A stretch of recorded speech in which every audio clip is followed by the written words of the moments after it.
তো hello friends, পয়লা বৈশাখের উপলক্ষে আমরা গেলাম গা বোট ঘাটে নৌকা চলানোর লেগে। তো আমরা দেখো নৌকা উঠে গেছি গা, ওই দেখো। আর ভিউটা দেখো, ওই দিকটা দেখো, গাছটি খুবই সুন্দর লাগছে আমাদের কাছে। তো আমরা তোমাদেরকে দেখাইতেছি দেখো।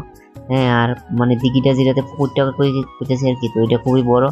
তো আমরা দেখো হাই হেলো দিলাতেছি তোমরা, ঠিক আছে। তো দেখো আমরা চলতেছি, খালি যে ডর লাগতেছে, আবার উঠতে চলতেও আছি, খুব ভালো লাগতেছে। আর গেছি কি আমরা দুইটা রোদের ভিতরে, বুঝলি তো, দুইটা রোদের ভিতরে গেছি কি, মানে খুব গরম, কি করবো গাইমা তো এমনি একটা শেষ কালা ভূত হয়ে গেছি গা। তো আমরা চলতেছি নৌকা চলতে চলতে, খুবই আরাম লাগতেছে। আমরা কই চল পুরোনা নৌকা চলে। তো নৌকা চলতে চলতে হেঁটে দেখে গেছে বলে বাইলে আসো বলে মেনে লাগবে, ওইদিকে বলে দেখছে। আমি কিনা মারানোর দরকার নাই, তো শাপলা ফুল এলেছে, ফুল বলে পোজ দিব। আমি কি ঠিক আছে, তুই দেও পোজ দিলে। তো পোস্ট টোস্ট দিলে দেহ বা হাসাহাসিও করে। আর বুট চাপা করলাম কেমন নাই, বুট চাপতাছি না, চাপলে গেলে আমার চলতো না, ঠিক আছে।